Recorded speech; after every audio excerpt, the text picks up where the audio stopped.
Syria-based terror group al-Nusra says it was behind the murder of Russia's ambassador to Turkey in Ankara on Monday. 62-year-old Andrei Karlov was shot dead by gunmen during the opening of an art exhibition.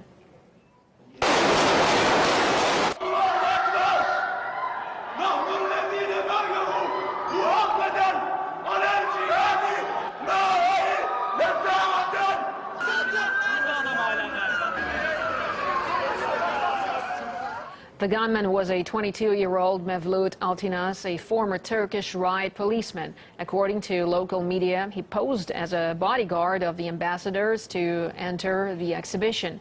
Altinas was later killed by police. And some media were quick to pick up on the assassin's last words, saying that the crime was committed in retaliation over Russia's actions in Syria. RT's Murat Gazdiev takes a closer look at the media reaction.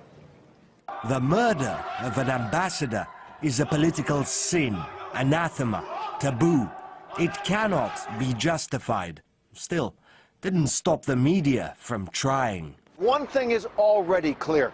This assassination is blowback for Russian involvement in the Syrian civil war. It does appear from all of the reports that we're putting together that this was connected to Syria, that this was some kind of an act of vengeance for Russia's involvement. And not a word about the daily shelling and killing committed by militants in Aleppo. Still, that was mild. A board member of Al Jazeera, a network that openly backs rebels, went even further in a series of tweets.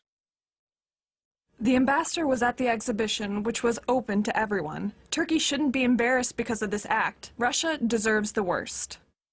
It was a human response to Russian barbarism in Syria. The scene will be repeated with the killing of ambassadors to other countries sympathetic with Russian criminality in Aleppo. The ambassador she is talking about played a critical part in securing the evacuation of Aleppo rebels, saving thousands of lives. But no, the pundits don't care. This US publication compared him to a Nazi, said the murder was justified, and questioned why no one killed him sooner. After all, Washington's got a right to be worried. Its power in Syria is waning. Iran, Russia and Turkey are ready to contribute to the agreement between the Syrian government and the opposition and to act as its guarantors. Russia, Iran and Turkey, the three countries that hold the aces in Syria, the trio that resolved the humanitarian catastrophe in Aleppo. Iran, Russia and Turkey have been able in the past 5 days to help evacuate innocent civilians from Aleppo, as well as enable the terrorist groups to leave the city.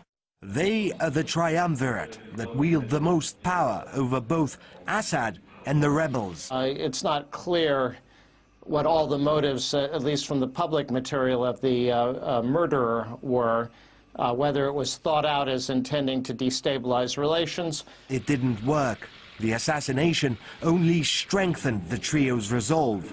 And if they start working together, what need is there of the US or Europe? So Mr. Kerry doesn't see it as a snub? No, the Secretary doesn't see this as a snub at all. Well, does he not at least feel the U.S. is being sidelined, if not excluded, from what was something the U.S. was leading on? We are not excluded. Right now, this leadership that you're speaking of is all past tense. Is that not true? I would disagree. They don't seem to want him to be involved. Well, they can speak for who they want involved or not. I mean, we recognize that we weren't invited, that this was between Russia, Turkey and Iran. The US and Europe spent billions funding the rebels, and yet could not persuade them to abide by any ceasefire or disentangle themselves from al-Qaeda. Not even the UN's incessant calls for peace made any difference. I think I lost my voice urging Mr. Staffan de Mistura to stop sabotaging political negotiations.